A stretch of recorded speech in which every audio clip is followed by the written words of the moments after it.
What's up? It's Fletch with Fletch Films. We are covering Andor, folks.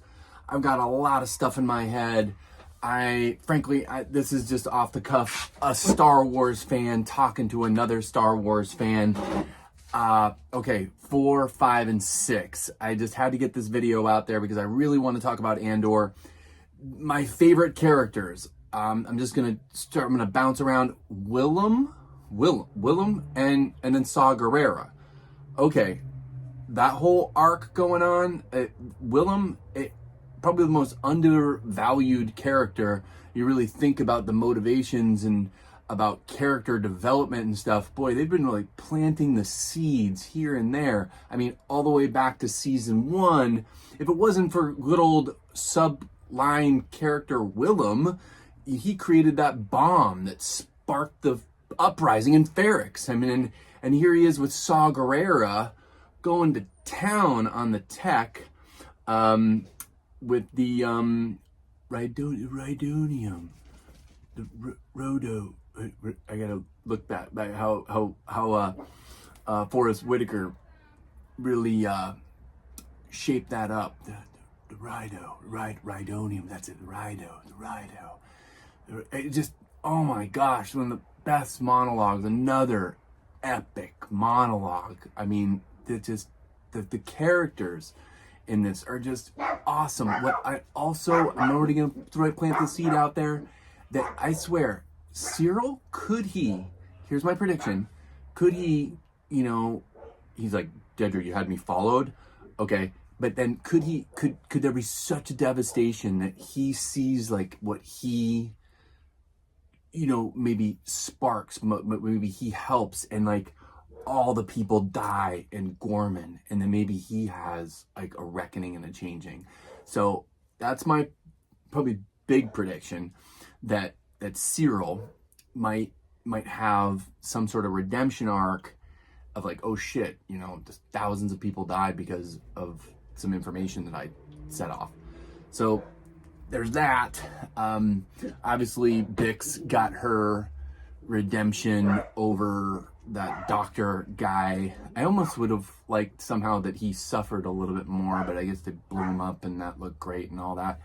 And then Cinta died. I realized there's going to be a major tension with Val and then the rest of the group and with Luthen, that because Cinta, like they sent him on that mission, and that Cinta died, that Val's going to be just unhinged, and I'm sure she's going to unhinge on Luthen. But yes, they're all, I mean, who's gonna live, who's gonna die, the big predictions. I mean, and then, oh my gosh, off the top of my head, I mean, just the okay, I think it's Clea. I'm just gonna drop this right in the middle of the video. Please subscribe. I always forget to ask people, please subscribe if you like my content. Please. The whole scene with Clea trying to get the bug out of the art piece, and she's getting blocked by Lonnie, and that whole scene was epic with Krennic. And I'm gonna have to go back and watch it about the whole verbal repartee.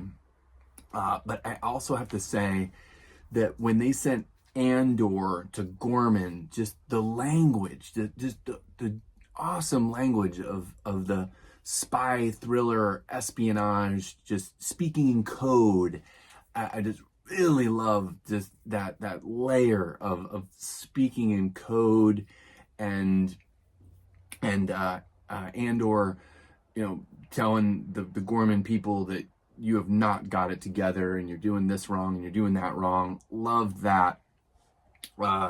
So just my favorite highlights, and just, oh gosh, who's gonna die first? Who's next on the chopping block? I'm probably gonna make my thumbnail just like picture XXX.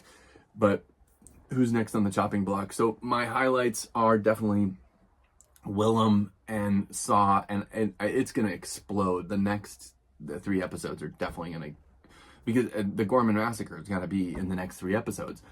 So yes, Willem and Rhydonium.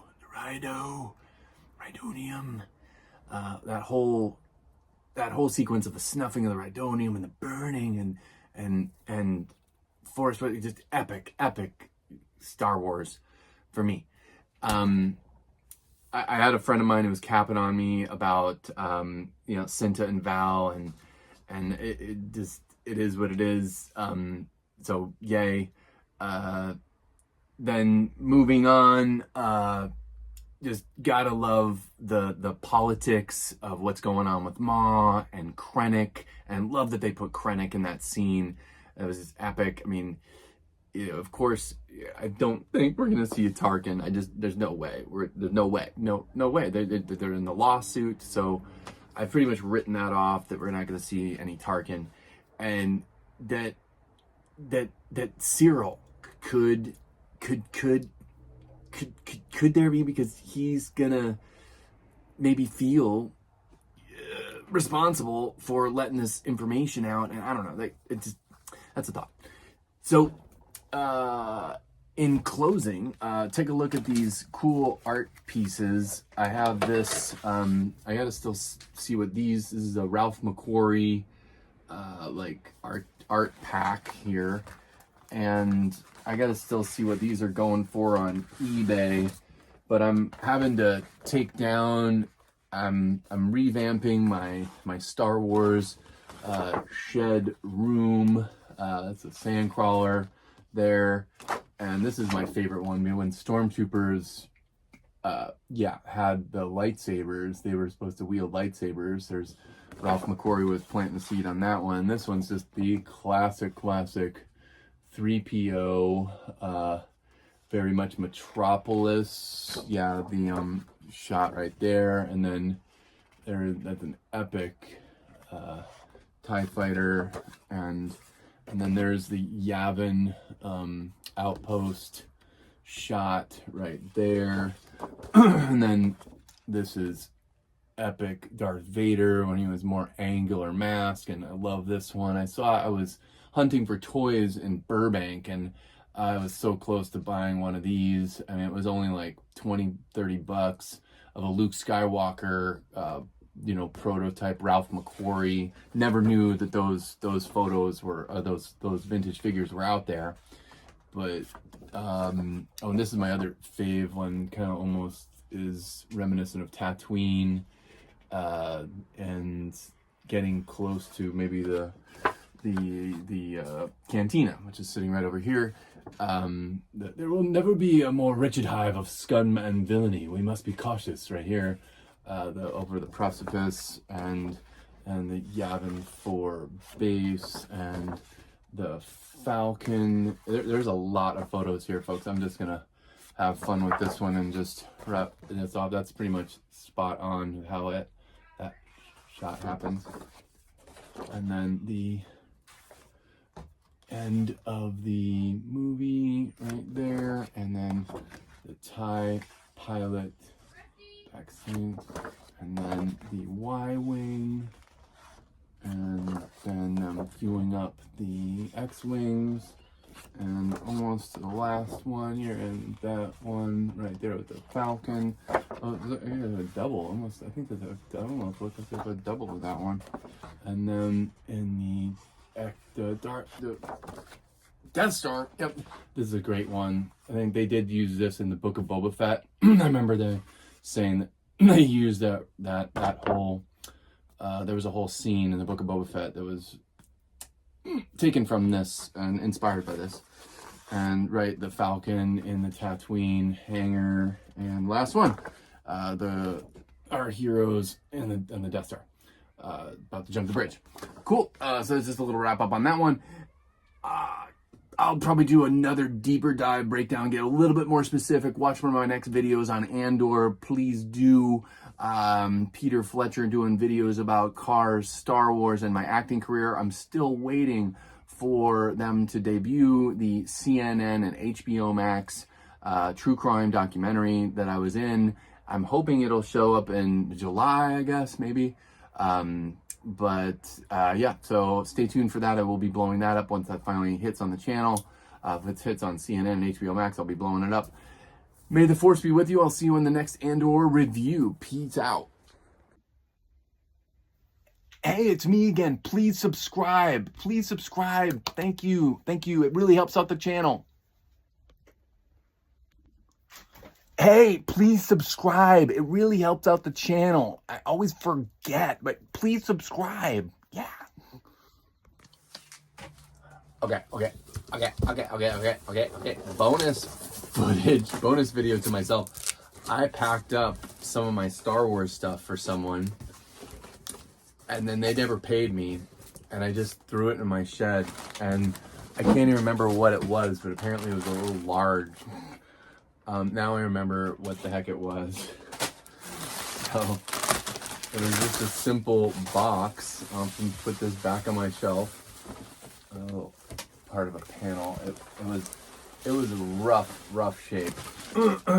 I'll have to go through my messages and see. It was the Probot box in rough condition. But you can still, no panels there, just, yeah. Love the Probot set, love the Hoth sets, love this set. The detail on the Probot was just awesome. Love that Probot toy. Still has the pop here, but this thing is in rough shape. Yeah, so we had that. I'll have to put that back in storage because, yeah, things are. And then my favorite, the Cap 2. Just one of my favorites is gonna go back on the shelf, baby. Yeah, Cap 2. Cap 2's in here. Here's another. You all know what a Cap 2 is if you're watching Fletch films, baby. I'm not gonna rip this one out of here, but there's your good old Cap 2. Peace out.